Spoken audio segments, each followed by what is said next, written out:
When engaging in discussions with Christians, one often hears the claim that Jews themselves acknowledge in their own Tanakh, so in the Jewish Bible, that Jesus is God and that the Trinity is a Jewish concept.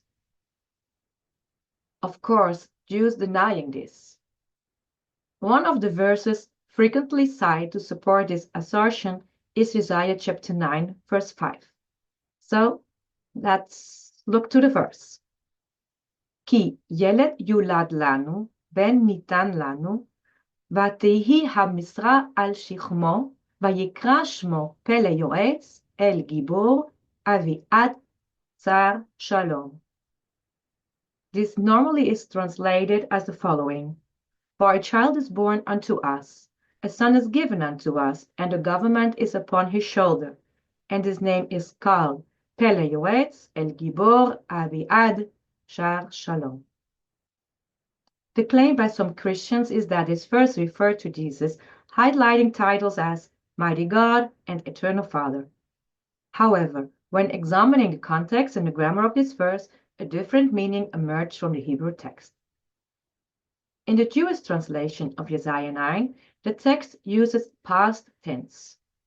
For a child has been born to us, Yulad Lanu, and his name has been called, Vayikra Shmo. Verbs that clearly indicate that the event has already occurred. The verb forms in this verse align with other occurrences in the Tanakh, where it is clear that the event being described took place in the past. Let's have a look to Genesis 4:26. Uleshet gam hu yulad ben vayikra et shmo Enosh. And to sit, to him also there was born a son, and he called his name Enosh. And let's look to Genesis 10, verse 21. Uleshem yulad gam hu avi kal b'nei ever achi Yefet Hagadol. And unto Shem, the father of all the children of Eber, the older brother of Japhet, to him also were children born. These verses demonstrate that the Hebrew verbs yulad, born, and vayikra, called, in these passages refer to past events. This is consistent with the vav conversifum, reversing vav, a phenomenon in biblical Hebrew where a vav placed before a verb changed its tense. In such cases, a verb in the past tense becomes future tense, and a verb in the future tense becomes past tense. This linguistic feature is evident in many places in Tanakh. You can see for yourself two examples as Genesis 12, verse 4, Genesis 27, verse 22, and Genesis 29, verse 1. So let's have a look what do the names in Isaiah chapters 9, verse 5 mean.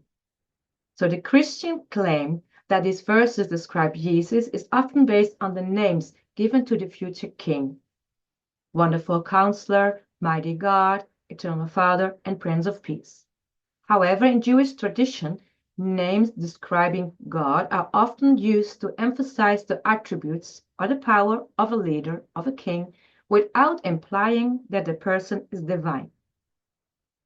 In Jewish tradition, we see many names that refer to God, which are merely reflections of the relationship between the person and God, or the qualities derived from God. For example, consider Jewish names as Hezikiah, the Almighty God, Gedaliah, God is great, Tovia, goodness of God, Eliezer, God is my help.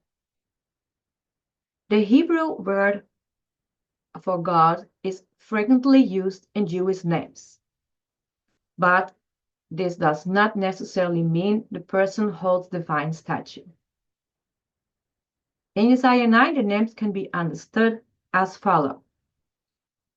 Pele Yoetz, Wonderful Counselor, refers to the wise counsel that Hezekiah would provide. El Gibor, mighty God, mighty hero, highlights the strength and power of King Hezekiah as evidenced by his victory over the Assyrians and the protection God provided him during Sennacherib's invasion. This salvation is considered one of the greatest miracles for the Jewish people since the Exodus from Egypt. Avi Ad, Eternal Father, alludes to the enduring legacy of David's dynasty through his reign. Sar Shalom, Prince of Peace, refers to the peace this king would bring, as demonstrated by the stability he established in Judah after the siege of Jerusalem. These titles are thus metaphorical, reflecting the qualities and power of Hezekiah, and not indicating divinity. So let's have a look to the historical context of Hezekiah. The historical context is crucial for understanding these verses. The prophecy was delivered during a time of great threat to the kingdom of Judah from the Assyrian invasion. King Ahaz, the ruler of Judah at the time, was a wicked king, and the people longed for a righteous leader. The prophecy speaks of a future king, Hezekiah, who would bring justice and peace in contrast to the corrupt reign of Ahaz. Hezekiah was born 9 years before the prophecy and would later be recognized as a king who devoted himself to God, adhered to the Torah, and saved Judah from the Assyrians.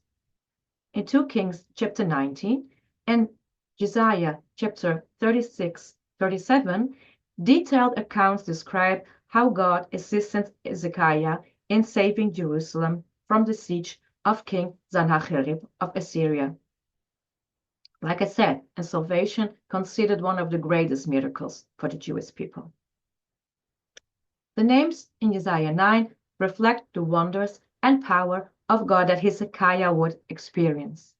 He would be mighty God in his ability to protect the people, and eternal Father in the sense that his reign would perpetuate David's dynasty, and a Prince of Peace through the stability and tranquility he would bring to Judah.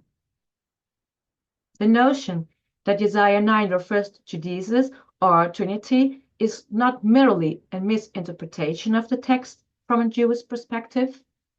It is antithetical to its true meaning and heretical to Jewish belief.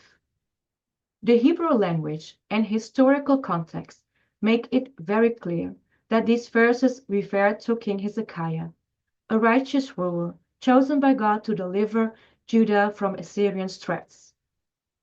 The titles attributed to him in the passage celebrate his leadership and divine mission, not divinity. To claim otherwise undermines the core tenets of Jewish monotheism and distorts the sacred meaning of the prophecy.